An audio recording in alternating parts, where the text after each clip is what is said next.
A very very good morning to all my नादान परिंदों। कैसे हैं आप लोग? Good morning everyone.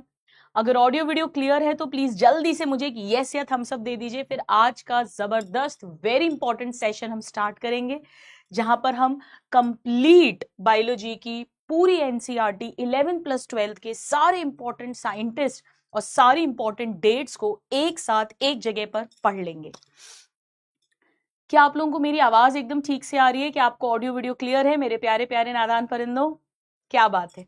चलिए आइए तो आज की क्लास को शुरू करते हैं। मैं आपको बता दूंगी कि अभी तक कौन से इंपॉर्टेंट सेशंस हो चुके हैं और उनके पीडीएफ नोट्स आपको कहां मिलेंगे।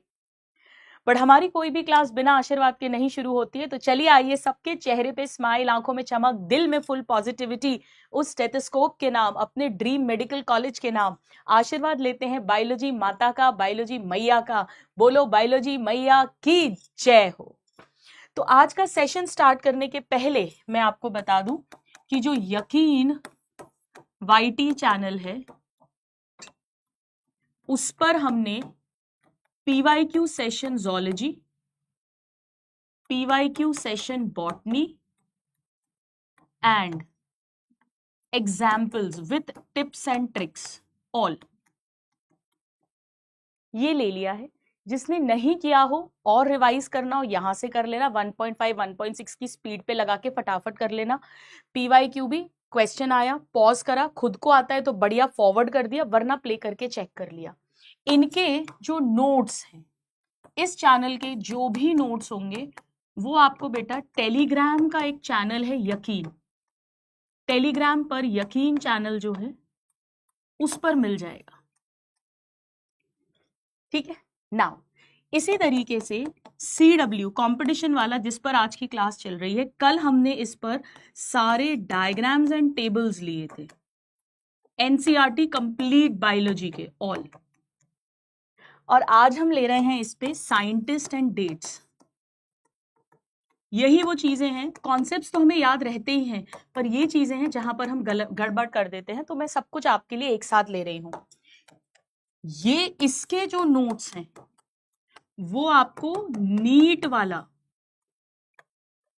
टेलीग्राम चैनल पर अपलोड हो जाएंगे। कल की क्लास के ऑलरेडी अपलोड हो चुके हैं, स्टूडेंट्स ऑलरेडी हो चुके हैं। नीट वाला इस टेलीग्राम चैनल पर मिल जाएंगे। और कल यानी 30 अप्रैल को 5 बजे हम कंप्लीट ज़ूलॉजी का महा रिवीजन लेने वाले हैं, जो पीडब्ल्यू के मेन चैनल यानी अलग पांडे सर का जो चैनल है उस पर होगा। इसी के अंदर मैं आपके ड्रीम 45 के क्वेश्चंस भी इंक्लूड कर दूंगी, इसी के अंदर कर दूंगी मैं। ठीक है, क्लियर है सब कुछ बेटा? यकीन का जो टेलीग्राम चैनल है, मैं काम करूंगी, मैं टीम को बोलूंगी कि वो यकीन में ये जो सेशंस हुए हैं इस पे एक पिंड मैसेज डाल दें। और उस पिंड मैसेज, बोला तो था, आई थिंक अभी हो नहीं पाया, सब काफी बिजी चल रहे हैं, बट आई मेक श्योर कि वो इस पिंड मैसेज के अंदर इस टेलीग्राम चैनल का लिंक डाल दें, तो आप वहां से ज्वाइन कर सकते हो जो नहीं है। ठीक है, तो चलिए आज का क्लास शुरू करें। मेरी ब्लेसिंग सबके साथ है, बिल्कुल खुशी खुशी आराम से पढ़ना है। एक पीडब्ल्यू विद्यापीठ चैनल पर मैं बता दूं आपको, पीडब्ल्यू के विद्यापीठ जो वाईटी चैनल है, वाईटी पर मैंने पेपर सॉल्विंग स्ट्रैटेजी डलवाया है, इसको जरूर कर लेना। इसमें काफी सारी चीजें हैं जो आपको बहुत हेल्प करेंगी। और बाकी OMR फिलिंग और ड्रेस कोड का वीडियो आपका एक आध दिन में आ जाएगा। ठीक है, कोई और ड्रेस कोड से रिलेटेड बातें होंगी तो हम आज भी थोड़ी थोड़ी कर लेंगे, बाकी उस वीडियो में मैंने सब कुछ बता दिया है। चलिए स्टार्ट करते हैं हम। सब लोग अपनी एनसीईआरटी ओपन कर लो एक बार। एक काम करो बेटा, एक रजिस्टर रखो, एक रजिस्टर ले लो सब लोग, साथ में एक पेन रख लो। एक रजिस्टर ले लो, एक पेन रख लो, और जो मैं बोल रही हूं उसको नोट करते जाओ। ठीक है, चलिए नाउ सबसे पहले हम लिविंग वर्ल्ड पर आते हैं। देखो, लिविंग वर्ल्ड के अंदर चैप्टर शुरू होने के पहले अर्नस्ट मेयर जी का नाम दिया हुआ है। चैप्टर के अंदर नहीं, चैप्टर शुरू होने के पहले। और इस पर इवन पीवाईक्यू भी आया हुआ है। चैप्टर के अंदर कहीं नहीं है, बट पीवाईक्यू आया हुआ है। इन्हें डार्विन ऑफ 20th सेंचुरी बोलते हैं, जो इज्जत डार्विन को 19वीं शताब्दी में मिली थी, इन्हें 20वीं शताब्दी में मिली। इन्हें ट्रिपल क्राउन दिया है बायोलॉजी का। कौन कौन से किस चीज के लिए दिया है उतना डिटेल में जाने की कोई जरूरत नहीं है। और इन्होंने प्रेजेंट में जो बायोलॉजिकल स्पीशीज की परिभाषा है क्या है कि कॉमन एक स्पीशीज के मेंबर तब होते हैं जब आपस में इंटरमेटिंग करें फ्रीली और फर्टाइल ऑफस्प्रिंग पैदा करें, वो इन्होंने ही दी थी। तो क्विकली अर्नस्ट मेयर का नाम लिखो, 1 point 2 point and definition of biological species ये लिख लो। लिख लिया सबने? रिया, जीजीडब्ल्यू, सीरत, देव, एलेक्स, ऋतिक, आकांक्षा, नूरी, साक्षी, हो गया बेटा सबका? नाउ सेकेंड साइंटिस्ट बहुत इंपॉर्टेंट जो है वो है कैरोलस लीनियस। कैरोलस लीनियस, तो ये हमारा फर्स्ट साइंटिस्ट हो गए, सेकंड हो गए कैरोलस लीनियस। बेटा कैरोलस लीनियस जो है इन्होंने बाइनोमियल नॉमेनक्लेचर दिया था, लिख लो कैरोलस लीनियस लिखो, आगे बाइनोमियल नॉमेनक्लेचर लिखो। बाइनोमियल आप सबको पता है, first word genus starting with capital letter, second word species epithet starting with small letter. इन्हें ही बेटा फादर ऑफ टैक्सोनॉमी भी कहते हैं। इन्होंने, अभी हम आगे जाकर देखेंगे, 2 किंगडम क्लासिफिकेशन भी दिया था, प्लांटी और एनिमेलिया, अभी हम बात करेंगे। नाउ इन्होंने सिस्टमा नेचुरे वर्ड यूज करा था, ये भी लीनियस के बारे में लिख लीजिए। जितना जितना मैं मार्क कर रही हूं बस उतना ही लिखना है। सो यूज सिस्टमा नेचुरे वर्ड, और इसी से इनके पब्लिकेशन का टाइटल था, इसी से सिस्टमैटिक वर्ड लिया गया। एक लैटिन वर्ड है systematic arrangement of organisms. Done है? चलिए नाउ थर्ड साइंटिस्ट हमें लिखने हैं बायोलॉजिकल क्लासिफिकेशन से, एरिस्टोटल। टोटल, टोटल यानी बॉटनी प्लस जोलॉजी, टोटल यानी ये है फादर ऑफ बायोलॉजी। जी हाँ, टोटल पूरी बायोलॉजी के फादर हैं, और इन्होंने पहला साइंटिफिक बेसिस दिया था। साइंटिफिक बेसिस जैसे कि ट्रीज को इन्होंने tree, herb and shrub height के बेसिस पर, एनाइमा, इनाइमा याद आ रहा है रेड ब्लड है या नहीं है, एनिमल्स को क्लासिफाई किया था। इसके बाद लीनियस जी का एक और आ गया, आप चाहो तो लीनियस के आगे ही लिख लेना। इन्होंने 2 किंगडम क्लासिफिकेशन दिया था, प्लांटी और एनिमेलिया किंगडम।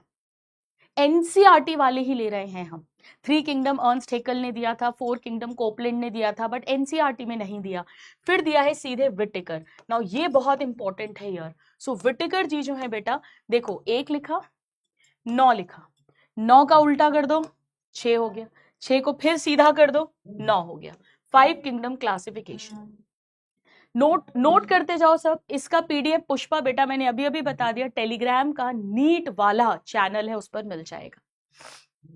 नाउ अब आ गए हम बहुत ज्यादा इंपॉर्टेंट टॉपिक पर, वेरी इंपॉर्टेंट टॉपिक जिसपे बहुत ज्यादा कंफ्यूजन रहता है।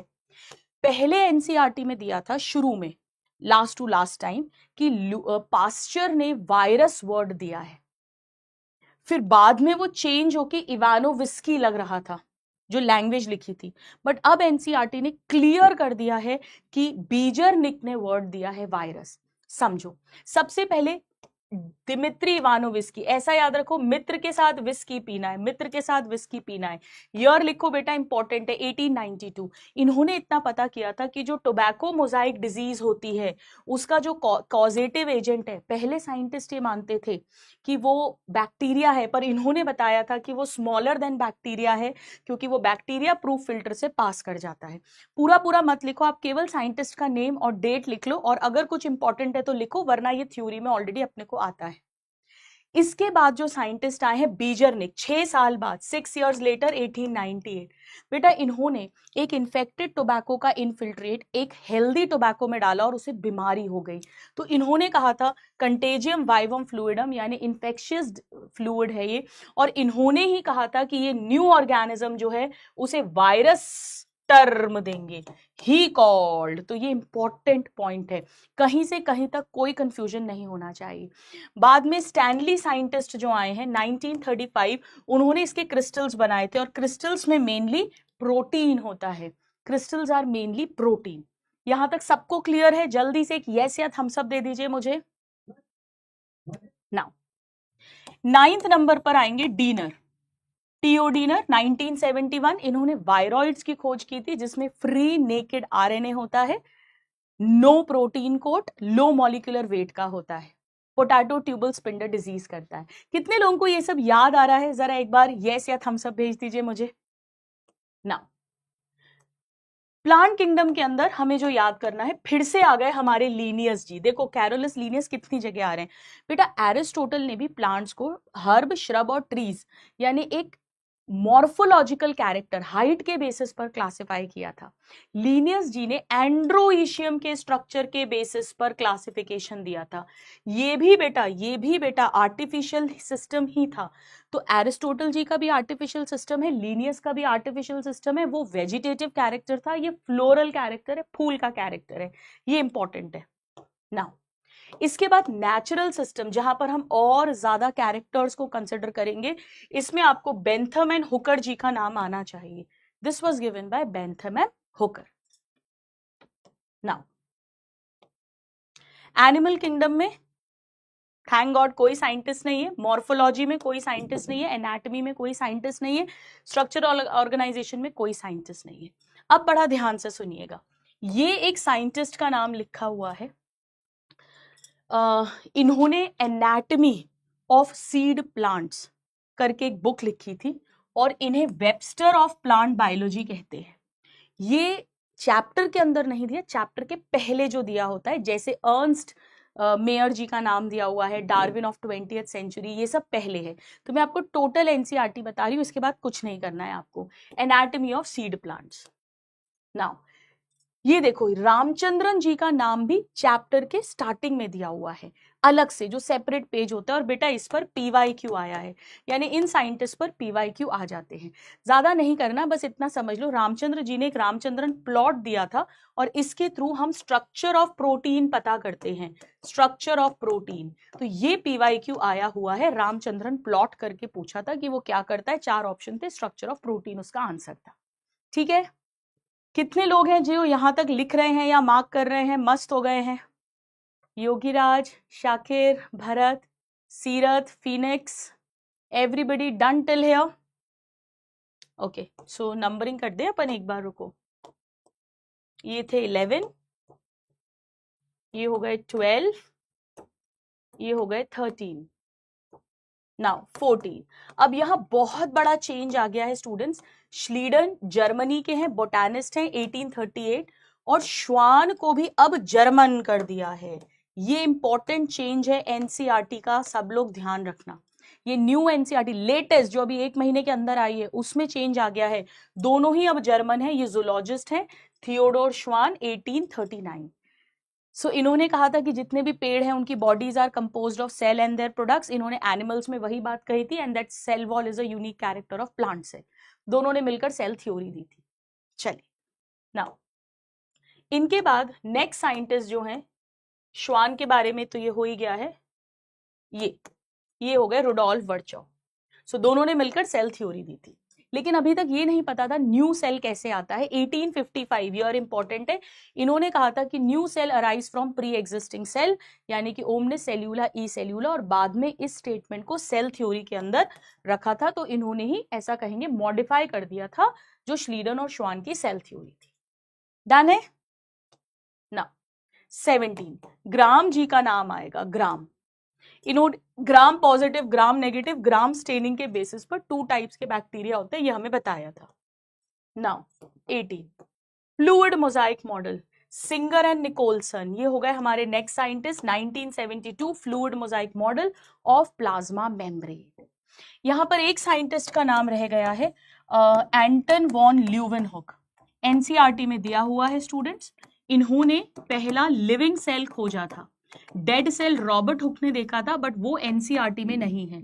सो ये हो जाएंगे फर्स्ट लिविंग सेल, जिसमें स्पर्म, बैक्टीरिया, यीस्ट, ये सब इन्होंने देखा था। यही नहीं, एक साइंटिस्ट का और नाम है, और वो है रॉबर्ट ब्राउन। और रॉबर्ट ब्राउन ने डिस्कवर किया था न्यूक्लियस 1831 में, 1831 में। सो ये सारे इंपॉर्टेंट है। डन है। चलिए, नाउ 21 नाम है कैमिलो गोल्जी। ध्यान रखना, 1898 ईयर इंपॉर्टेंट है। इन्होंने गोल्जी बॉडी, यानी एक बहुत डेंसली स्ट्रेंज रेटिकुलर स्ट्रक्चर है, न्यूक्लियस के पास है, उसकी खोज की थी। नाउ 22 नंबर पर है हमारे जॉर्ज पेलाडे। अगेन 1953 में इलेक्ट्रॉन माइक्रोस्कोप, क्योंकि स्मॉलेस्ट ऑर्गेनेल है, राइबोसोम की खोज की थी। दाने दाने जैसे होते हैं, ग्रैन्युलर स्ट्रक्चर्स होते हैं। नाउ 23 एक्चुअली ये हो चुका है, इनका नाम हमने ऑलरेडी लिख लिया है अभी। तो मैं अभी नहीं लिख रही हूँ, तो 23 हो जाएंगे हमारे फ्लेमिंग जी। बेटा फ्लेमिंग जी ने बताया था कि न्यूक्लियस के अंदर एक मटेरियल है जो बेसिक डाई से स्टेन होता है, और उसे उन्होंने क्योंकि कलर आता है तो क्रोमा यानी क्रोमैटिन नाम दिया था। सो ये हो जाएंगे 23 नंबर, ठीक है, 23। नाउ बायोमोलिक्यूल्स की अगर हम बात करें तो वॉटसन एंड क्रिक ने हमें फेमस मॉडल दिया था, जो सेकेंडरी स्ट्रक्चर है वही बीटा बी डीएनए का जो स्टैंडर्ड स्ट्रक्चर अपन देखते हैं, जिसमें पिच ऑफ द हेलिक्स जो है उसमें 10 बेस पेयर आते हैं, पूरा जो हम पढ़ते हैं। बैकबोन जो है वो शुगर फॉस्फेट की है, बेस पेयर है A T double hydrogen bond, C G triple hydrogen bond, वो सारा का सारा इन्होंने ही दिया था। Now 25 Joseph Priestley. अब ये ईयर्स आप मत याद रखना, होपफुली 99.999% ये नहीं पूछा जाएगा, होपफुली। बहुत टफ पेपर बनाना है तो पूछेंगे, वरना इतना कोई नहीं याद करता। बट इसमें जो हमें याद रखना है वो ये 2 ईयर्स याद रखने हैं।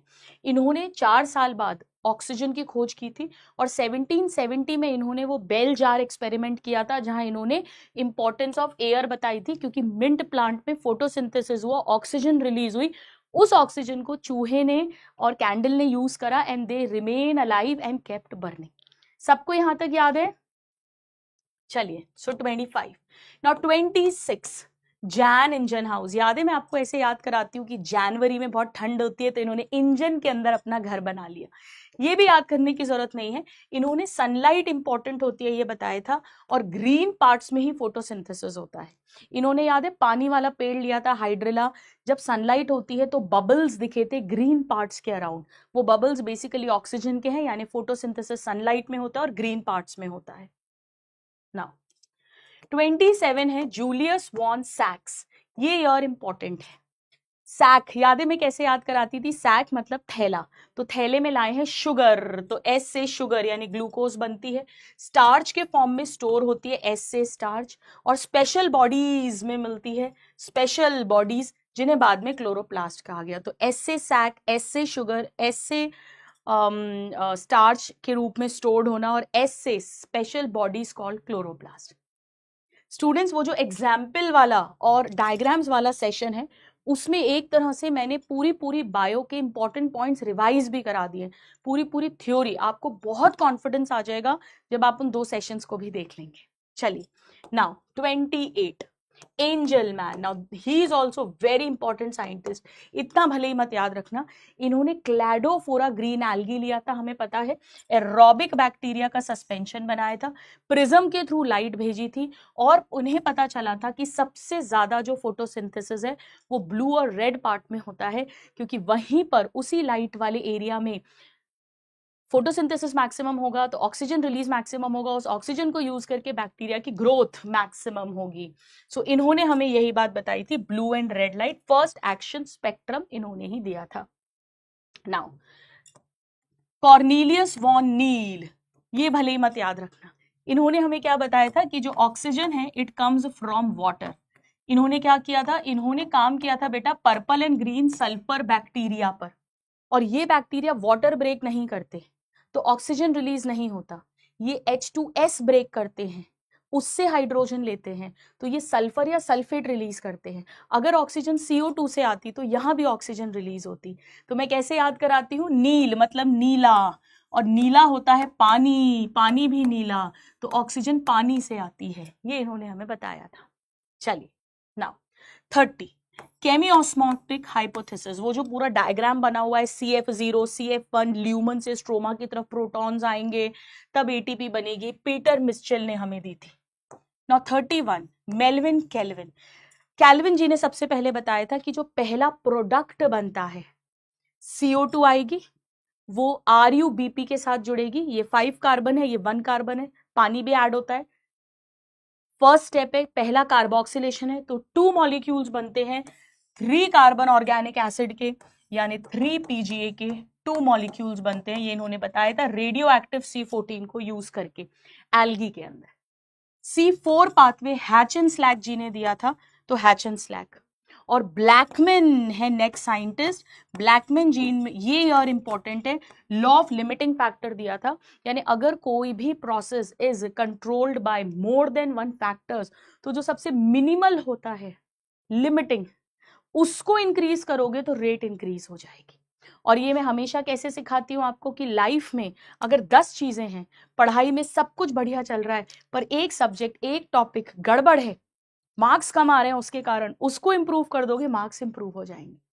अन्वय मैं आपको पहले ही बता दूं कि यहाँ मैं केवल साइंटिस्ट और डेट्स आपको बता रही हूँ, मैं पढ़ा नहीं रही हूँ।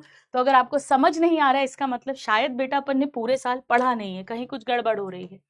चलिए, एमडन, मेयरहॉफ एंड परनास, यानी ग्लाइकोलिसिस की बात कर रहे हैं, ईएमपी पाथवे, ये हो गए हमारे नेक्स्ट साइंटिस्ट। नाउ 35 हमारे हो गए क्रेब, जिन्होंने टीसीए साइकिल या क्रेब साइकिल दिया था। वन क्रेब साइकिल के अंदर क्या कोई मुझे चैट बॉक्स में लिखकर भेजेगा कि कितनी NADH2, कितने FADH2 और कितनी CO2 रिलीज होती हैं? कोई बताएगा मुझे? चलिए, नाउ 36 चार्ल्स डार्विन और उनके बेटे फ्रांसिस डार्विन, इन्होंने काम किया था कैनरी ग्रास की कॉलियोप्टाइल पर। इन्होंने ये देखा था जब एक साइड से लाइट देते हैं तो टुवर्ड्स लाइट झुक जाते हैं। बिल्कुल बेटा, वन क्रेब साइकिल के अंदर 3 NADH2 रिलीज होंगे, 1 FADH2 रिलीज होगा, 2 CO2 रिलीज होंगे और 1 ATP बनेगा वाया GTP। चलिए, तो फोटोट्रोपिज्म कैनरी ग्रास में इन्होंने बताया था। एक और साइंटिस्ट हैं, ये भी ऑक्सिन से ही रिलेटेड हैं।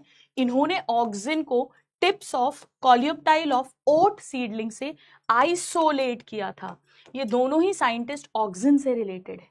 इन्होंने बस इतना बताया था कि टिप के ऊपर कुछ सब्सटेंस है जिसने टुवर्ड्स लाइट बेंडिंग की है, एक्चुअली उसको फिर आइसोलेट जो किया था वो FW वेंट ने किया था।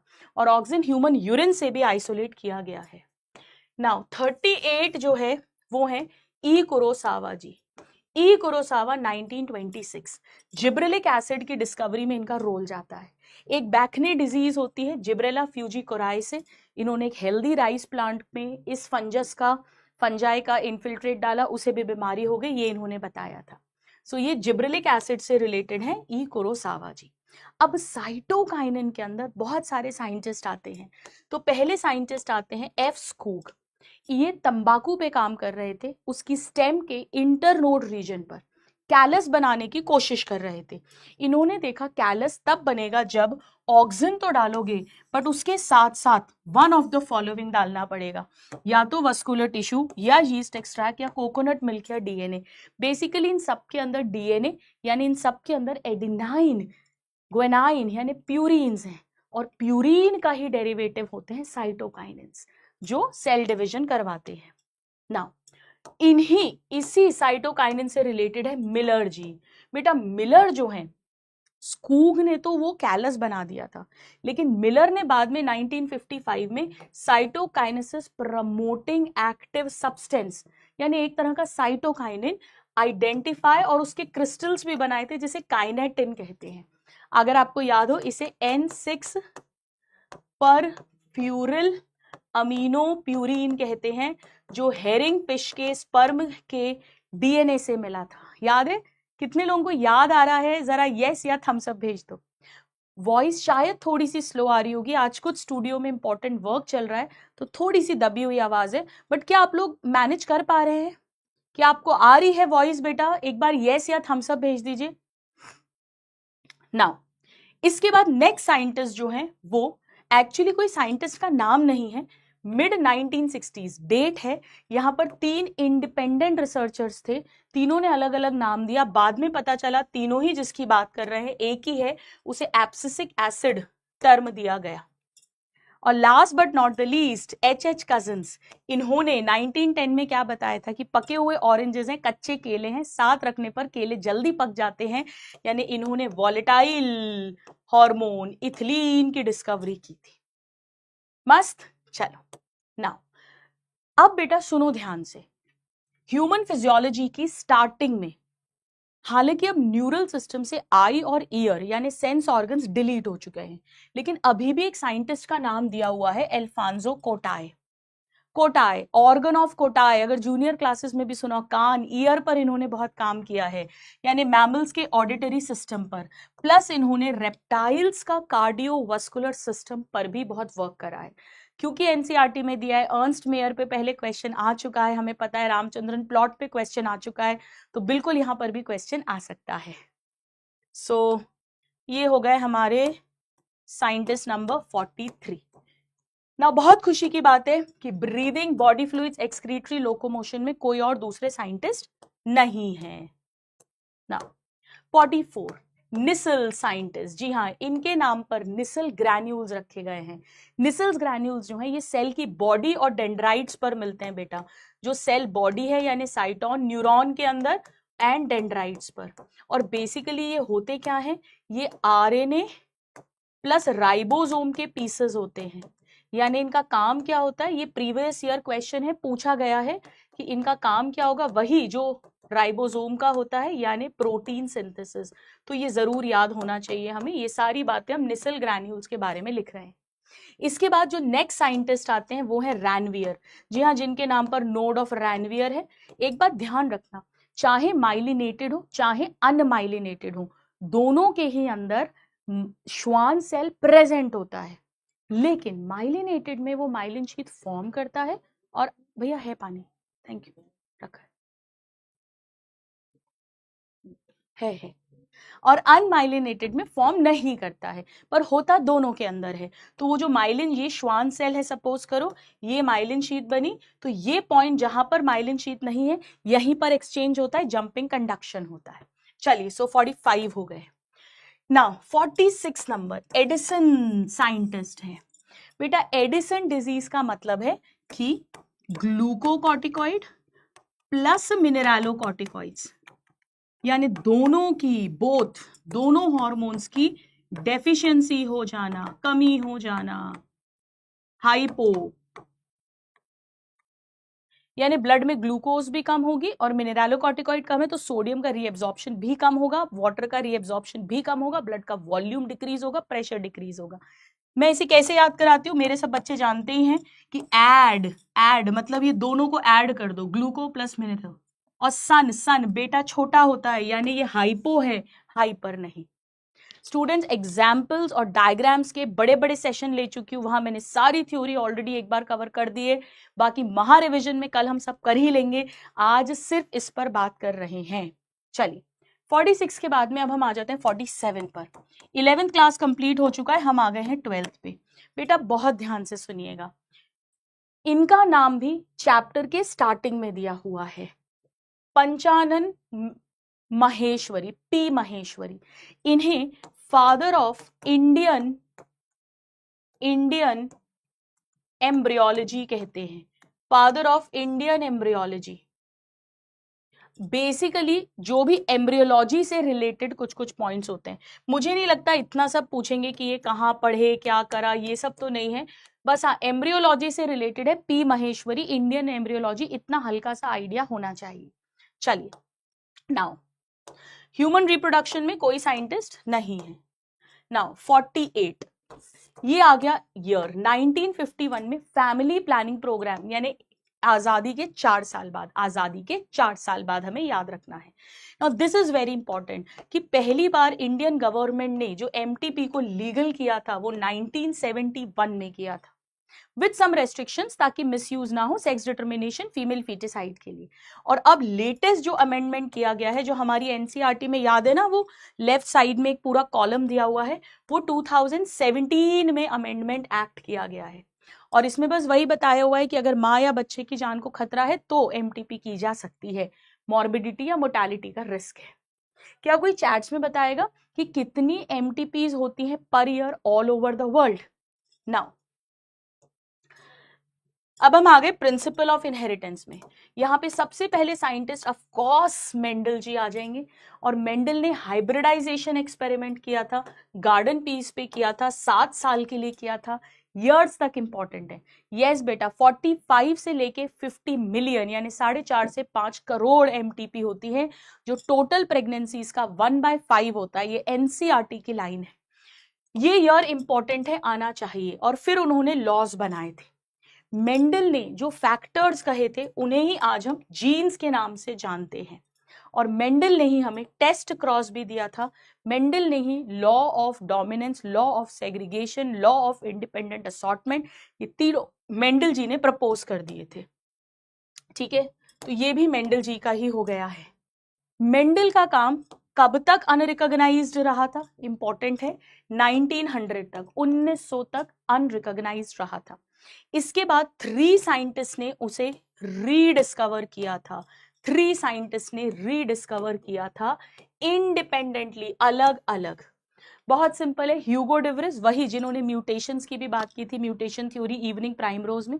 कार्ल कॉरेंस, जिन्होंने बाद में इनकम्प्लीट डोमिनेंस भी दिया था, मिराबिलिस जलापा में, स्नैपड्रैगन में भी होता है, एंड शेरमार्क जो ऑस्ट्रिया के ही थे।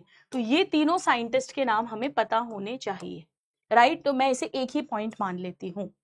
नाउ नेक्स्ट है 1902।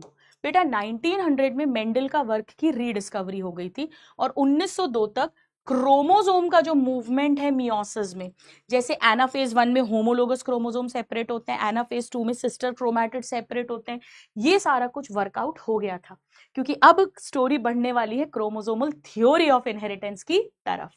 नाउ 53 में आ गए हमारे Sutton and Boveri ji. Sutton and Boveri ji, इन्होंने ये बताया था कि जो पेयर ऑफ क्रोमोसोम है, यानी होमोलोगस क्रोमोसोम है, वो पहले पेयर करता है, हमें पता है मेटाफेज 1 में पेयरिंग होती है, और फिर वो सेपरेट होता है एनाफेज 1 में, और इस तरीके से फिर एनाफेज 2 में सिस्टर क्रोमैटिड भी सेपरेट होते हैं, और ऐसा करके जो पेयर ऑफ फैक्टर्स है, एक होमोलोगस क्रोमोसोम पे मान लो कैपिटल टी है, एक पे स्मॉल टी है, तो जब ये दोनों अलग होंगे तो कैपिटल टी स्मॉल टी यानी फैक्टर्स, जीन्स, अलील सेग्रीगेट हो जाएंगे।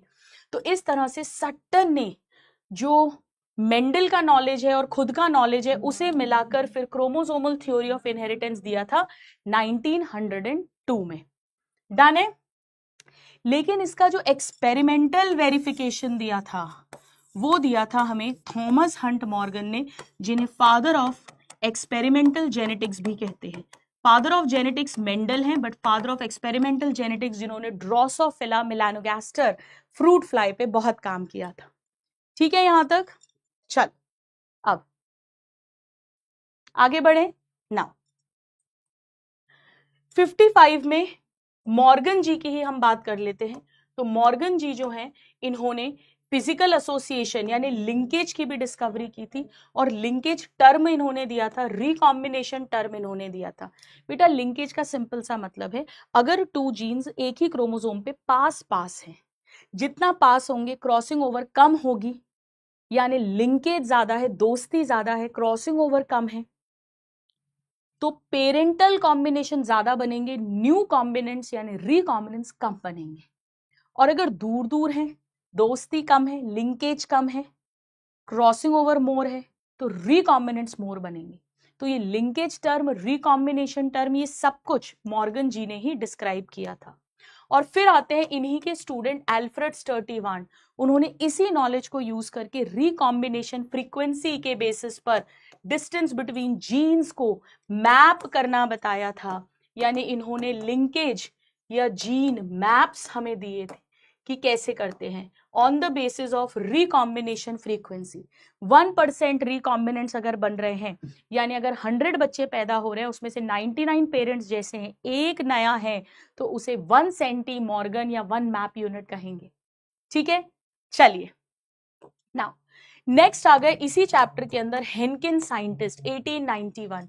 इन्होंने इंसेक्ट्स पे काम करा था और बताया था कि स्पर्मेटोजेनेसिस के टाइम पर कुछ इंसेक्ट्स हैं जिनमें 50% में एक स्ट्रक्चर आता है और 50% में नहीं आता है।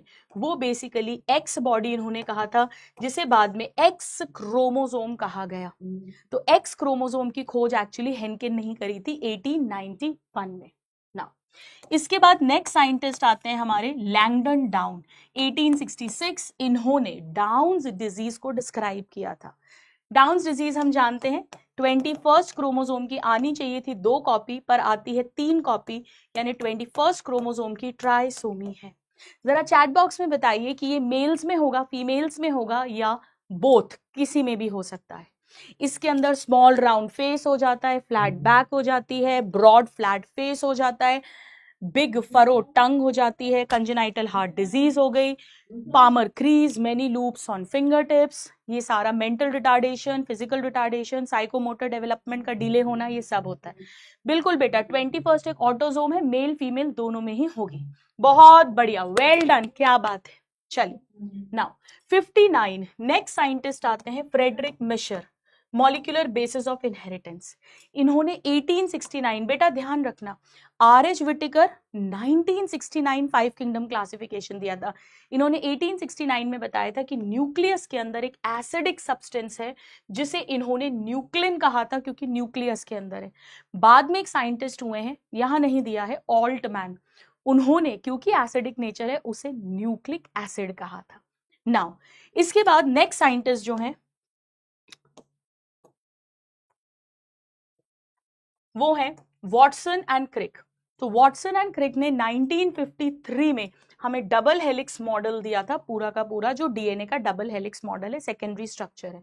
स्टूडेंट्स यहां पर इनका जो डेटा था, इन्होंने किसका डेटा यूज किया था? इन्होंने विल्किंस एंड फ्रैंकलिन का डेटा यूज करा था, जिसमें उन्होंने बताया था कि एवरी 3.4 एंगस्ट्रॉम में समथिंग रिपीट्स।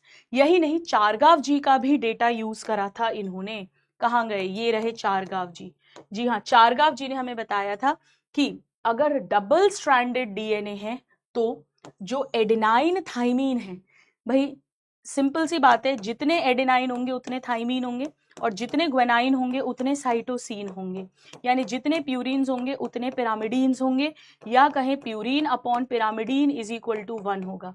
ये हॉलमार्क होगा डबल स्ट्रैंडेड डीएनए के अंदर, always always purine and pyrimidines are always equal to 1। Yes Devesh, perfect perfect. चलिए now 63 very important, Watson and Crick. वो वॉटसन एंड क्रिक जो हैं, उन्होंने तो डबल हेलिक्स दिया था मॉडल फॉर डीएनए, पर पर्टिकुलरली क्रिक ने सेंट्रल डॉगमा दिया था। इस डायग्राम को मैंने कल के सेशन में लिया भी था, इस पे 2-3 बार प्रीवियस ईयर क्वेश्चन आया है। डीएनए से डीएनए रेप्लिकेशन, डीएनए से आरएनए ट्रांसक्रिप्शन, आरएनए से प्रोटीन ट्रांसलेशन, ये इन्होंने यूनिफॉर्म डायरेक्शन फ्लो हमें बताया था जेनेटिक मटेरियल का। नाउ 64 अब आ गए सबसे पहले 1928 में ग्रिफिथ जी। ग्रिफिथ ने जो है बैक्टीरिया लिया था जो निमोनिया करता है, यानी स्ट्रेप्टोकोकस निमोनी बैक्टीरिया, और चूहा लिया था। लाइव आर डाला था, जिंदा रहा था, लाइव एस डाला था, मर गया था, हीट किल्ड एस डाला था, जिंदा रहा था, लाइव आर और हीट किल्ड एस डालने पे मर गया था। आई होप सबको याद आ रहा है, कल की क्लास में भी पढ़ा चुकी हूं।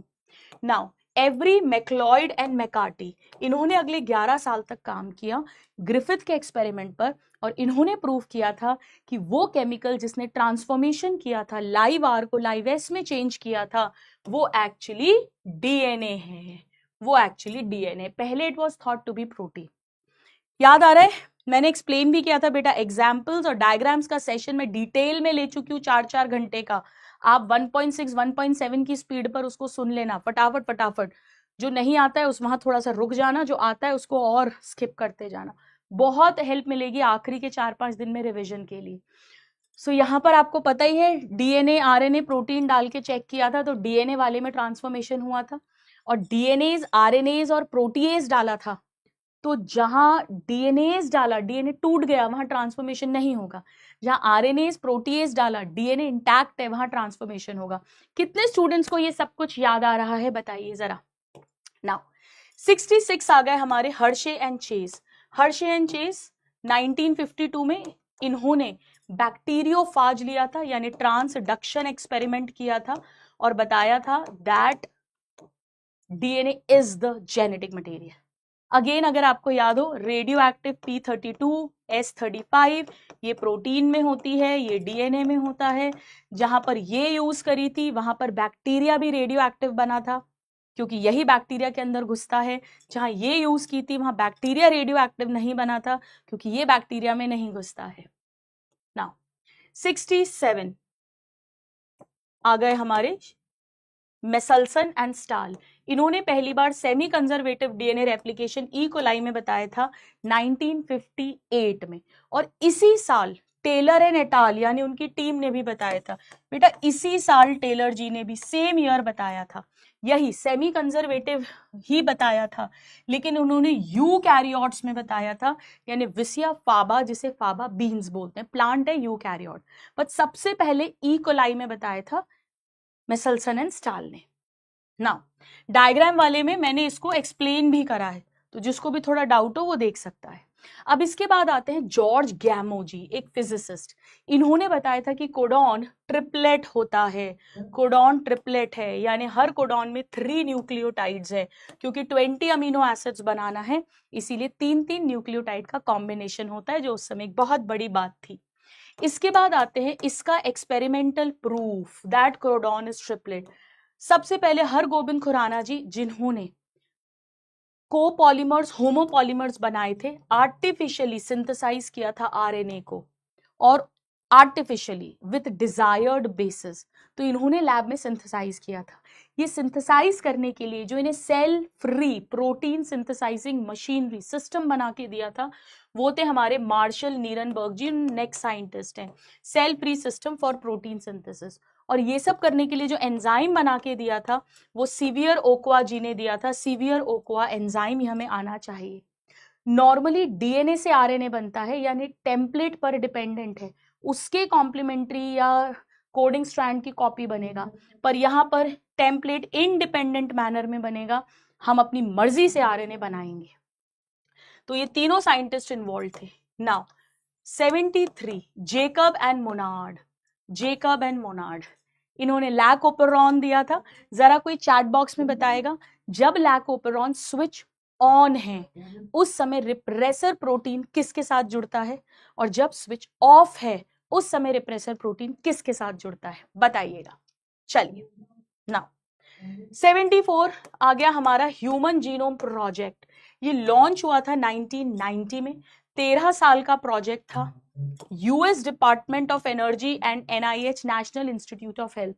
वेरी गुड बेटा, इंड्यूसर के साथ अटैच होगा ऑन के टाइम, यानी लैक्टोज या एलोलैक्टोज, और ऑपरेटर के साथ जुड़ा होगा स्विच ऑफ के टाइम। बहुत बढ़िया, very good.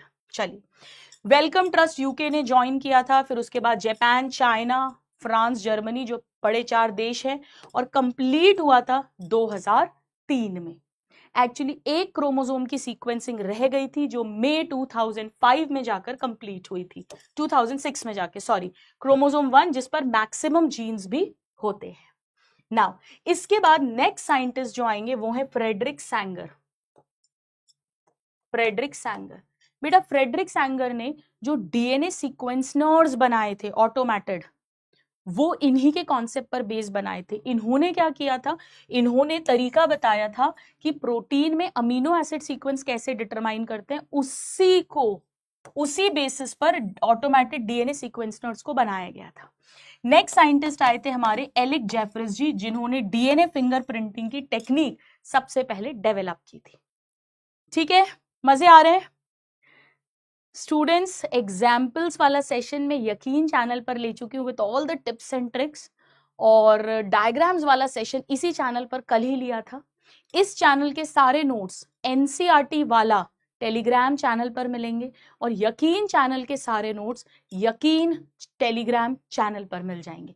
PDFs already uploaded करवा चुके हैं हम लोग। नाउ 77 यूनिवर्स जो है ये 20 billion years ago big bang theory से बना था। नाउ 78 अर्थ जो है, अर्थ ये 4.5 बिलियन ईयर्स अगो बनी थी। देन लाइफ जो आई थी वो 500 मिलियन साल बाद, यानी ऑलमोस्ट 4 बिलियन ईयर्स अगो आई थी। नाउ लुइस पास्चर जी, लुइस पास्चर जी ने स्वान नेक एक्सपेरिमेंट किया था और बताया था कि लाइफ से ही आती है, और स्पॉन्टेनियस थ्योरी को हमेशा के लिए डिसमिस कर दिया था। ठीक है, मजे आ रहे हैं? चलिए नाउ ओपेरिन एंड हेल्डेन बहुत इंपॉर्टेंट है बेटा। ओपेरिन रशिया के हैं और हेल्डेन इंग्लैंड के। हम कैसे याद करते हैं, हेल्डेन से हिंदुस्तान याद करो, और हिंदुस्तान पर इंग्लैंड ने रूल किया था। और ओपेरिन और से याद कर लो, सो ओपेरिन रशिया के हैं। इन्होंने केमिकल एवोल्यूशन दिया था, यानी पहली लाइफ कैसे आई होगी, केमिकल एवोल्यूशन से, यानी इनऑर्गेनिक से ऑर्गेनिक मॉलिक्यूल्स बने, और इसी का एक्सपेरिमेंटल प्रूफ हमें मिलर जी ने दिया था 1953 में, जो एक अमेरिकन साइंटिस्ट है। 800 डिग्री सेल्सियस पर इन्होंने, आपको पता ही है बेटा, ammonia, methane, hydrogen, water vapour लिया था और इन्हें अमीनो एसिड्स मिले थे। बाद में इसी तरह के और एक्सपेरिमेंट्स में साइंटिस्ट को शुगर्स, लिपिड्स, पिगमेंट्स वो सब मिले, यानी बिल्कुल ऐसा पॉसिबल है उस सिचुएशन में। चलिए नाउ 83 पहली नॉन सेल्यूलर लाइफ कब आया? 3 बिलियन ईयर्स अगो। और पहला सेल यानी प्रोकैरियोटिक सेल कब आया होगा? 2 बिलियन ईयर्स अगो या 2000 million years ago. Now 85 theory of special creation के अकॉर्डिंग अर्थ जैसी थी वैसी की वैसी और उसकी उम्र 4000 साल पुरानी होनी चाहिए, पर ऐसा होता नहीं है, ये टोटली डिस्कार्डेड है। हमें तो बहुत पुराने पुराने फॉसिल्स तक मिल चुके हैं। Now 86 very important, Charles Darwin ji. HMS Beagle इनके शिप का नाम है, समुद्री यात्रा पर गए थे, गैलापागोस आइलैंड पर थ्योरी ऑफ नेचुरल सिलेक्शन दी थी। नाउ डार्विन जी के अकॉर्डिंग जो जितना ज्यादा फिट होगा उसे नेचर सिलेक्ट करेगा, और फिटनेस का मतलब है जितने ज्यादा बच्चे पैदा करेगा, सरवाइव करेगा, रिप्रोड्यूस करेगा। डार्विन जी के ही साथ एक और साइंटिस्ट भी हैं, एल्फ्रेड वैलेस। इन्होंने मलाया आर्चिपिलागो, जो इंडियन कॉन्टिनेंट है, सब कॉन्टिनेंट है, वहां वर्क किया था, इंडियन ओशियन पर। सेम कंक्लूजन थे। इनफैक्ट ये दोनों थॉमस माल्थस के दोनों ही सेम ऐसे से इंस्पायर हुए थे। नाउ 88 नाउ इस पर बहुत प्रीवियस ईयर क्वेश्चन आया है। एम्ब्रियोलॉजिकल सपोर्ट अर्नस्ट हेकल ने दिया था और इसे disapprove Karl Ernst von Baer ने किया था। बेटा ये दोनों प्रीवियस ईयर क्वेश्चन है, एक साल इस पे क्वेश्चन आया था, अगले साल इस पे क्वेश्चन आया था। इन्होंने कहा था कि नेक्स्ट हायर ग्रुप का लार्वा पिछले ग्रुप के अडल्ट जैसा होता है, जैसे फ्रॉग के टैडपोल के अंदर अडल्ट फिश के कैरेक्टर्स दिखते हैं, अमोनोटेलिक है, गिल्स हैं, एक्सेट्रा। इन्होंने कहा था ऐसा कभी नहीं होता। ठीक है, very very very important. Now 90 आ जाएगा हमारा इंग्लैंड का नेचुरल सिलेक्शन का एग्जाम्पल। बेटा 1850s है, बिफोर इंडस्ट्रियलाइजेशन। व्हाइट वाले ज्यादा होंगे क्योंकि व्हाइट बैकग्राउंड था, व्हाइट वाले छुप जाएंगे, सरवाइव करेंगे, ज्यादा रिप्रोड्यूस करेंगे, नेचर सिलेक्ट करेगा। और 1920s में जब इंडस्ट्रियलाइजेशन हो गया, डार्क हो गया बैकग्राउंड, तो डार्क वाले नेचर सिलेक्ट करेगा। डार्विन गैलापागोस आइलैंड पर गए थे, ये हम ऑलरेडी जानते हैं। नाउ 91 ये भी हमें पता है, ब्रांचिंग डिसेंट और नेचुरल सिलेक्शन ये डार्विनियन थ्योरी के अंदर आते हैं। नाउ हम आ गए अब 91 पे। ऑल राइट, सो लेमार्क नेक्स्ट साइंटिस्ट है। लेमार्क ये फ्रांस के थे। इन्होंने use and disuse of organ, कि जिराफ को गर्दन खींची इसीलिए गर्दन लंबी हो गई। थॉमस माल्थस जी के ऐसे से डार्विन और एक्चुअली एल्फ्रेड वैलेस दोनों ही इन्फ्लुएंस हुए थे। कितने स्टूडेंट्स हैं जो ये सब साइंटिस्ट काफी 60-70% याद आ रहा है और लग रहा है यार बढ़िया हो गया, चलो कॉन्फिडेंस आ रहा है, हाँ साइंटिस्ट ईयर्स काफी सारे आते हैं। और जो जो नहीं आते ना बेटा उसको लिखते जाओ साइड में, इसको अपने को 3-4 दिन तक रिवाइज करते रहना है। मजे आ रहे? महा रिविजन कल होगा। चलो नाउ 93 आ गए हमारे ह्यूगो डिवरिस। ह्यूगो डिवरिस ने म्यूटेशन थ्योरी दी थी एक झटके में, जिसको हम साल्टेशन भी कहते हैं। म्यूटेशन एक बड़ा चेंज है, सडनली होता है, रैंडमली होता है, डायरेक्शन लेस है और न्यू स्पीशीज बनवा देगा। सो लार्ज डिफरेंस है, सडनली है, और इवनिंग प्राइमरोज पर उनने काम किया था। और डार्विन जी के जो डिफरेंसेस हैं, वेरिएशंस हैं, वो क्रॉसिंग ओवर धीरे धीरे होते हैं। नाउ नेक्स्ट साइंटिस्ट आ गए हमारे हार्डी एंड वीनबर्ग। बेटा हार्डी और वीनबर्ग ने ये कहा था कि P+Q यानी जीन पूल कांस्टेंट रहता है, dominant plus recessive allele is equal to 1 and homozygous dominant plus heterozygous plus homozygous recessive is equal to 1। पर ऐसा तब होगा जब कोई एवोल्यूशन नहीं हो रहा, no genetic recombination, no natural selection, no mutation, no genetic drift, no gene flow, जो आइडियली प्रैक्टिकली होता नहीं है। अब इसके बाद हम इन डेट्स पर आ गए। सो 95 सबसे पहले 2000 मिलियन साल पहले पहला लाइफ फॉर्म आया, हमें पता है, जो फर्स्ट सेल था, प्रोबेबली सिंगल सेल यानी पहला प्रोकैरियोट हम कह सकते हैं। नाउ इसके बाद मैंने बेटा इसका एक चार्ट भी बना दिया है, मैं आपको अभी बताती हूँ। 500 मिलियन साल पहले इनवर्टिब्रेट्स आए, फिर जॉलेस फिशेस यानी पेट्रोमाइजोन, लैम्प्रे, साइक्लोस्टोम्स की बात कर रहे हैं, वो 350 मिलियन साल पहले आए, फिर sea weeds and few plants 320 million years पहले आए। नाउ ये 350 मिलियन ईयर्स पहले बेटा ये जो है ना, ये सीलोकैंथ की बात कर रहे हैं। फिशेस और एम्फिबियंस की कनेक्टिंग लिंक है। ये ऐसी फिश है जो लैंड पे जाके पानी में वापस आ सकती है, वरना फिशेस पानी से निकलते ही मर जाती हैं। ऐसी ही एक मछली, पहले मानते थे ये लुप्त हो चुके हैं, एक्सटिंक्ट हो चुके हैं, 1838 याद रखना, साउथ अफ्रीका में पकड़ी गई थी, जिसे सीलोकैंथ कहते हैं हम। So this is important. Now अगले 200 सालों तक रेप्टाइल्स का बोलबाला था, पूरा लैंड रेप्टाइल से भर गया था, मेनली डायनासोर्स की बात कर रहे हैं, और कुछ तो ऐसे थे जो पानी में चले गए वापस से, जैसे 200 मिलियन साल पहले। एक थायो वर्ड बेटा मछलियों के लिए यूज करते हैं, cartilaginous fish, chondrichthyes, bony fish, osteichthyes. तो ये इक्थायोसॉरस यानी पानी में रहने वाला डायनासोर है। और 65 मिलियन ईयर्स अगो पहले अचानक से डायनासोर्स गायब हो गए। कोई कहता है कि कोई क्लाइमेटिक चेंज था, कोई कहता है सारे बर्ड्स में इवॉल्व हो गए। Now human evolution, human evolution की बात करें तो 15 मिलियन साल पहले ड्रायो और रामापेथिकस थे, ये मोर ape like, more man like. इसके बाद में 3 से 4 मिलियन साल पहले बेटा 4 फीट से ज्यादा की हाइट नहीं थी, सीधे खड़े होते थे। इथोपिया तंजानिया से हमें ऐसे होमिनिड फीचर्स वाले जो है कुछ फॉसिल्स मिले हैं।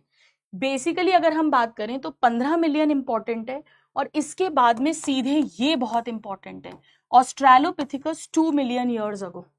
और उसके बाद आज सिर्फ डेट्स ले रही हूं मैं, होमो हेबिलिस, अगेन ये भी 2 मिलियन ईयर्स अगो थे, ये भी 2 मिलियन ईयर्स अगो थे।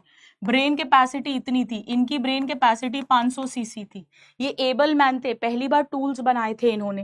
और उसके बाद होमो इरेक्टस आए, ये 1.5 मिलियन ईयर्स अगो। इन्होंने हंटिंग शुरू की थी, इन्होंने मीट खाना शुरू करा था। इन्हीं का एक फॉसिल जो है वो जावा में मिला है 1891 में, ध्यान रखना होमो इरेक्टस का है वो। तो ये पूछते हैं dryopithecus 15 million years ago, australopithecus 2 million, homo habilis 2 million, homo erectus 1.5 million. और इनके बाद आए निएंडरथल मैन, 1 लाख से लेकर 40,000 साल पहले तक थे। ब्रेन कैपेसिटी हमारी तरह हो गई थी, 1400 सीसी की, अपनी बॉडी कवर करते थे, केव्स बनाते थे, सेरिमोनियल बरियल करते थे, एक्सेट्रा। इसके बाद आइज एज जो है वो 75,000 से 10,000 साल पहले यहाँ पर हमारी उत्पत्ति हुई है, क्रो मैग्नन मैन और मॉडर्न मैन यानी होमो सेपियन सेपियन की।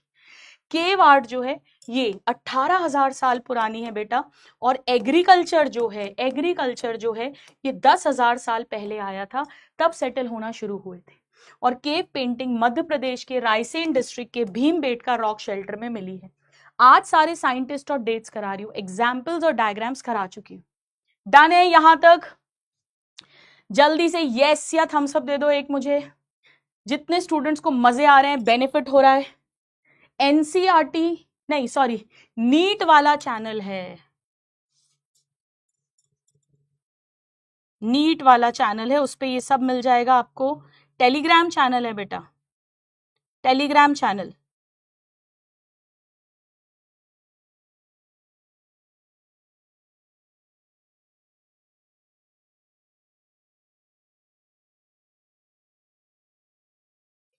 डन है? आगे बढ़े, मैं इसका एक साथ भी पूरा चार्ट आपको दे दूंगी। ये देखो, यूनिवर्स, अर्थ, लाइफ अपीयर्ड, पहला नॉन सेल्यूलर, पहला cellular, invertebrate, jawless fish, coelacanth, seaweeds, fish like reptiles, dinosaur का extinction, ramapithecus, dryopithecus, australopithecus, homo habilis, homo java man, neanderthal man, ice age, cave art, agriculture, aquatic mammals ये वाले होते हैं। बेटा ये पूरा एक साथ दे दिया, किसी को स्क्रीनशॉट लेना है तो ले भी लो। सब कुछ याद आ रहा है? अरे वाह हर्षित, क्या बात है। कितने स्टूडेंट्स हैं जिन्हें ऐसा लगता था कि हम भूल रहे हैं, लेकिन ये लेक्चर करके समझ आ रहा है कि वाह यार मुझे काफी याद है, कॉन्फिडेंस आ गया। वो जरा मुझे एक थम्स अप भेज दो। चलिए, सो हमारे 112 हो गए। अब हम आ गए 113 पर, ह्यूमन हेल्थ एंड डिजीज। अब ह्यूमन हेल्थ एंड डिजीज में, अरे वाह कितने सारे मी लिख रहे हैं, क्या बात है, मन खुश हो गया, वेल डन, बहुत बढ़िया। चलिए, ह्यूमन हेल्थ एंड डिजीज के अंदर बेटा सबसे पहले स्वामीनाथन जी का नाम है। Actually Norman E Borlaug world level पर और स्वामीनाथन इंडियन लेवल पर फादर ऑफ ग्रीन रेवोल्यूशन है। ये father of Indian green revolution है, ये फादर ऑफ पूरा वर्ल्ड लेवल पर ग्रीन रेवोल्यूशन है। इन्होंने Mexican varieties of wheat introduce की थी इंडिया में 1960s में, मिड 1960s में। अब इतना डिटेल है नहीं, पहले एक अलग से चैप्टर था स्ट्रैटेजीज वाला, तब ये पढ़ाते थे हम। खैर एनीवेज, इसके बाद एक साइंटिस्ट का नाम है हिपोक्रेट्स, सबने देखी होगी 3 इडियट्स, सब लोग हिपोक्रेटिक ओथ लेते हैं हर डॉक्टर। इन्होंने बेसिकली बताया था कि प्लस इंडियन आयुर्वेदा सिस्टम जो है कि अलग अलग, मतलब बेसिकली इन्हें बताया था कि हमारी 3 तरह की वृत्ति होती है, वात पित्त कफ, अलग अलग तरह का बॉडी में ह्यूमर होता है और उसका बैलेंस होता है। बट ये इंपॉर्टेंट है, विलियम हार्वे, विलियम हार्वे जी जो है स्टूडेंट्स, इन्होंने डिस्कवरी की थी ब्लड सर्कुलेशन की, और इन्होंने ये जो ऊपर हिपोक्रेट्स की गुड ह्यूमर हाइपोथेसिस है कि फ्लूइड्स का, बॉडी फ्लूइड्स का बैलेंस होना चाहिए, गुड ह्यूमर, इसको डिस्कार्ड किया था। ये 2 पॉइंट्स इंपॉर्टेंट है, ये चैप्टर स्टार्ट होने के पहले के पॉइंट्स हैं ना। इसके बाद विडाल टेस्ट आ जाएगा जो टाइफाइड का टेस्ट है, और मैरी मेलोन जी का नाम आ जाएगा। हालांकि ये साइंटिस्ट नहीं है बट बहुत हिट है, टाइफाइड करियर, एक प्रोफेशनल कुक जिन्होंने, जो एक टाइफाइड करियर थी और बहुत लोगों को टाइफाइड फैलाया था इन्होंने।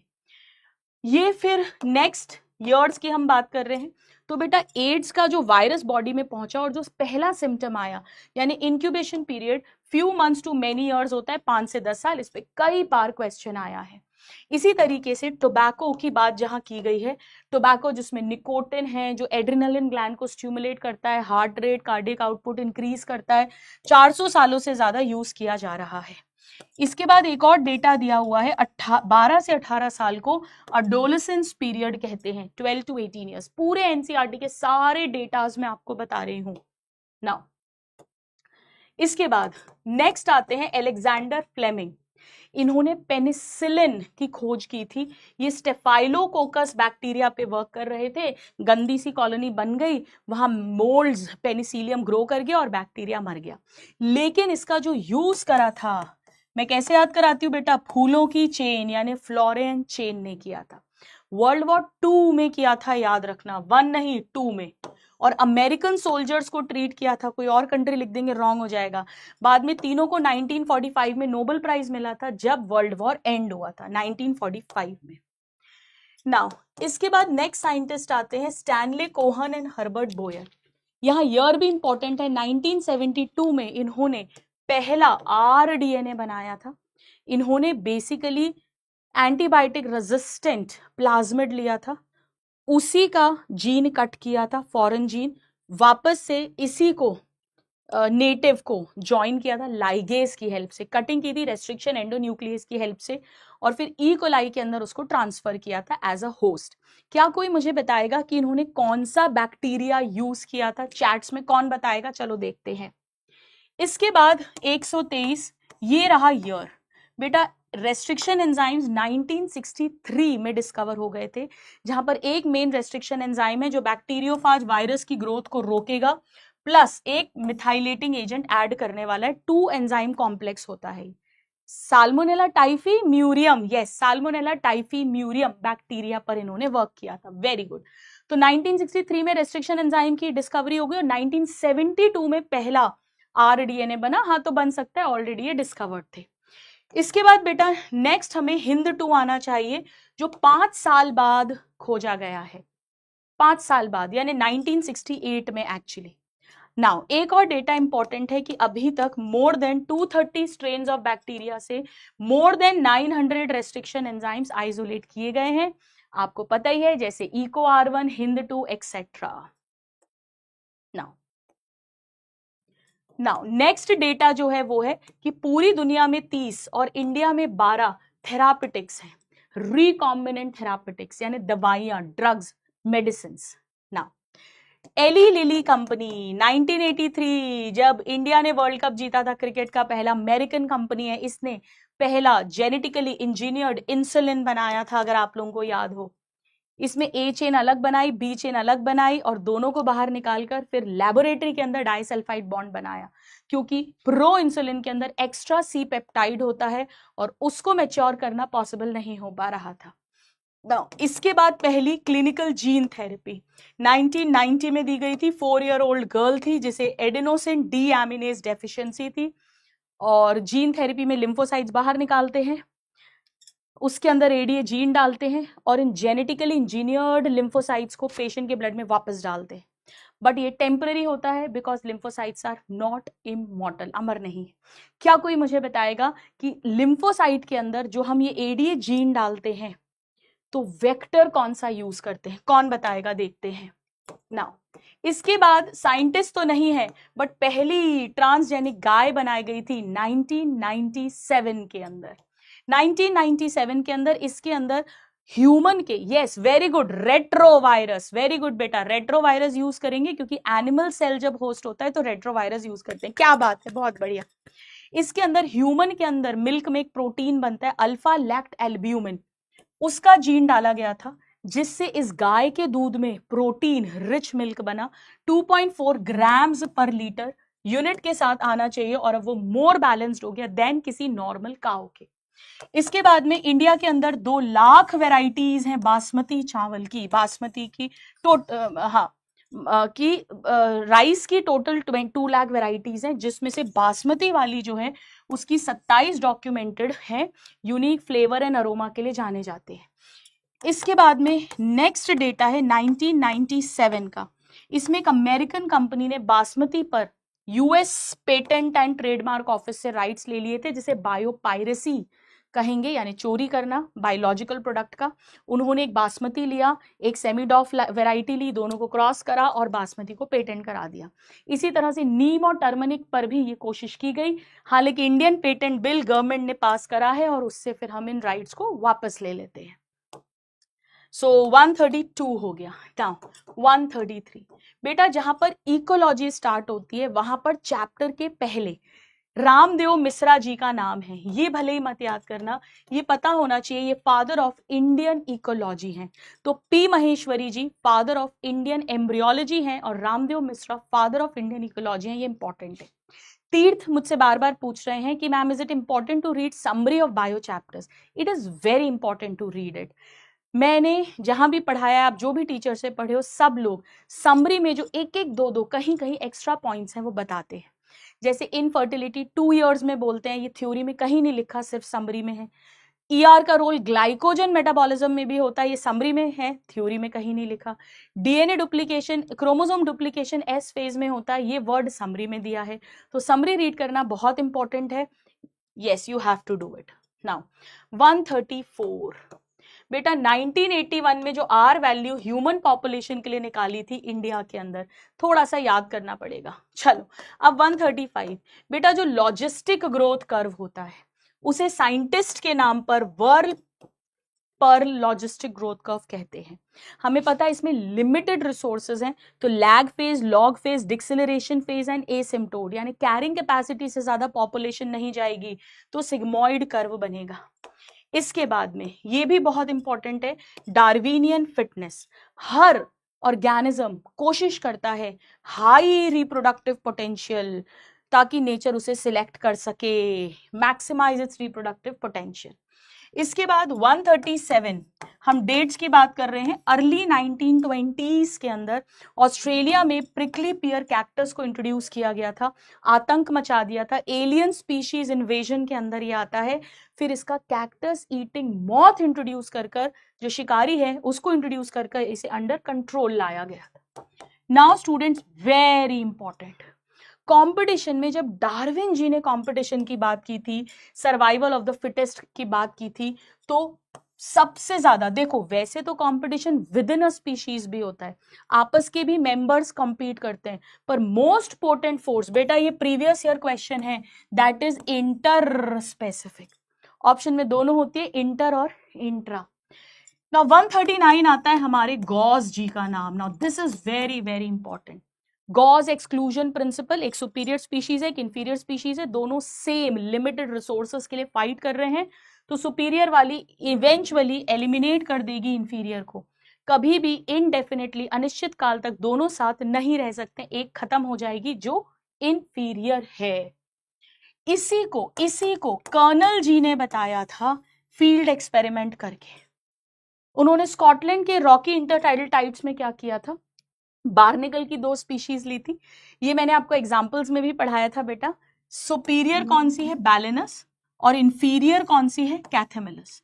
तो ये डोमिनेट करेगी। हम कैसे याद करते हैं, बड़े भैया बैलेनस है बड़े भैया, और ये है छोटे भैया, तो बड़े भैया बैलेनस, छोटे भैया कैथेमिलस। ठीक है। जूलॉजी का महारिविजन या मैराथन जो है मनीष, ये कल होगा। पीडब्ल्यू अलक पांडे सर का जो मेन चैनल है, शाम को 5 o'clock से। चलिए ना 141, यही गॉस का एक्सक्लूजन प्रिंसिपल जो मैंने अभी अभी एक्सप्लेन कर दिया है।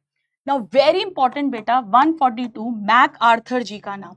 आप मान के चलो 1 साल कॉम्पिटेटिव एक्सक्लूजन और 1 साल मैक आर्थर जी पर क्वेश्चन आता ही आता है, साथ में भी आ सकता है।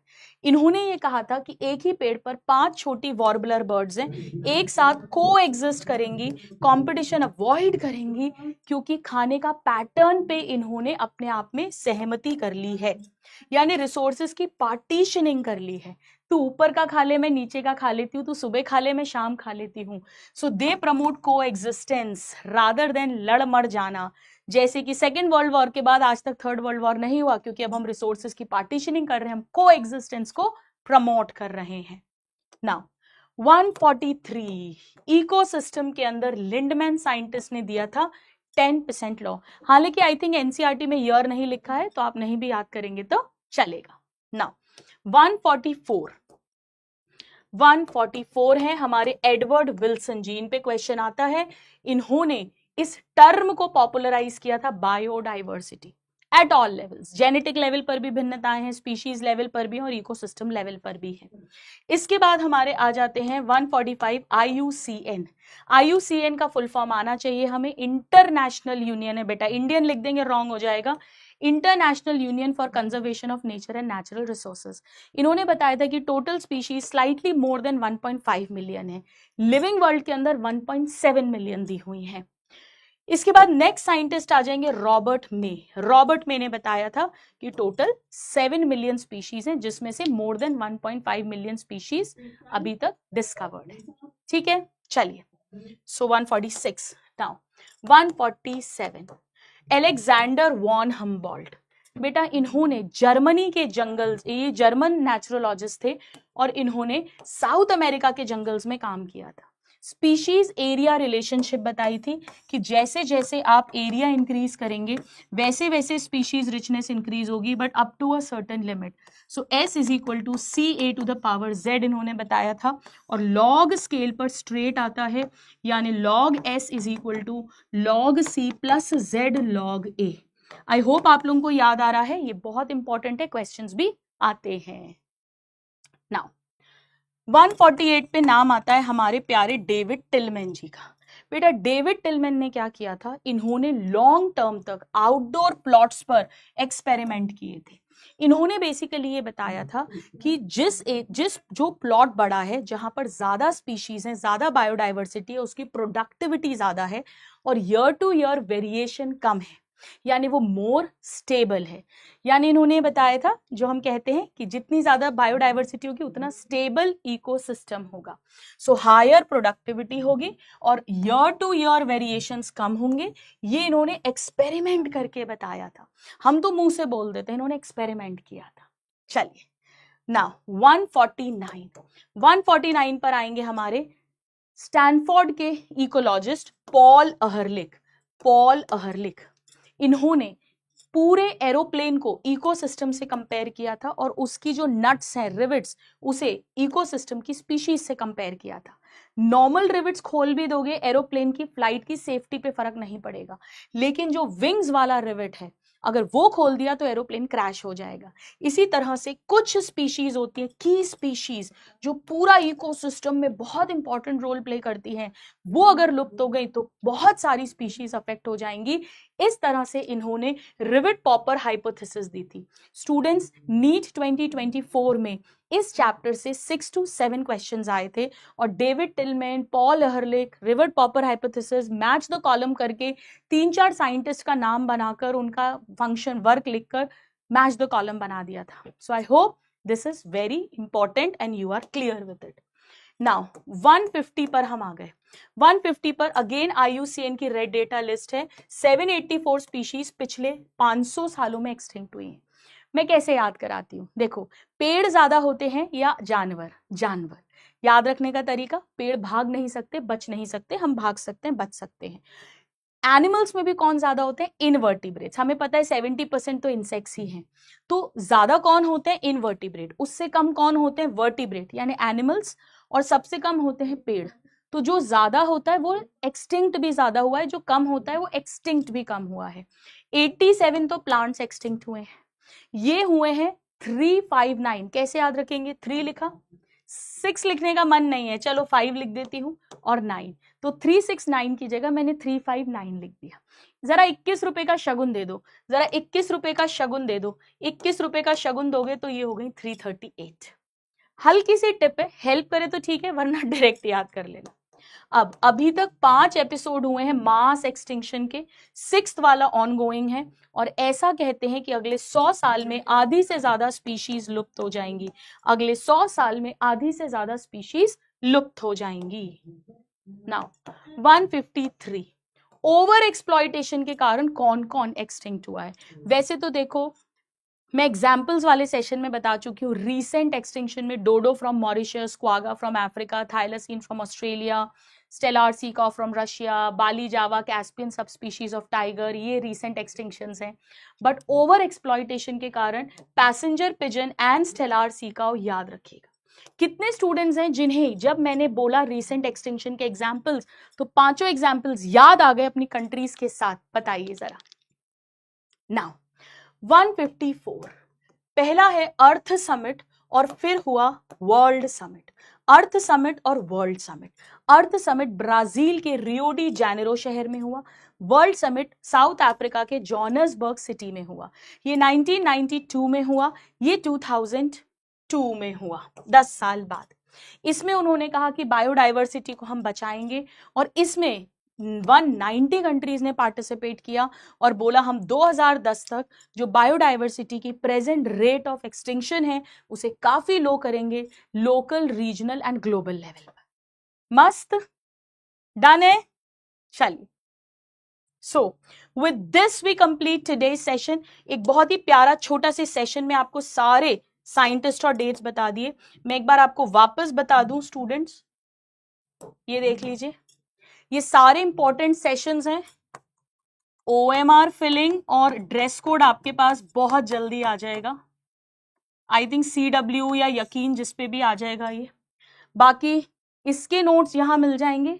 आज के सारे नोट्स और कल वाले सारे नोट्स नीट वाला टेलीग्राम चैनल पे मिल जाएंगे. हम कल मिलेंगे 5 बजे PW के मेन चैनल यानी अलग पांडे सर के चैनल पर जूलॉजी महारिविजन के लिए.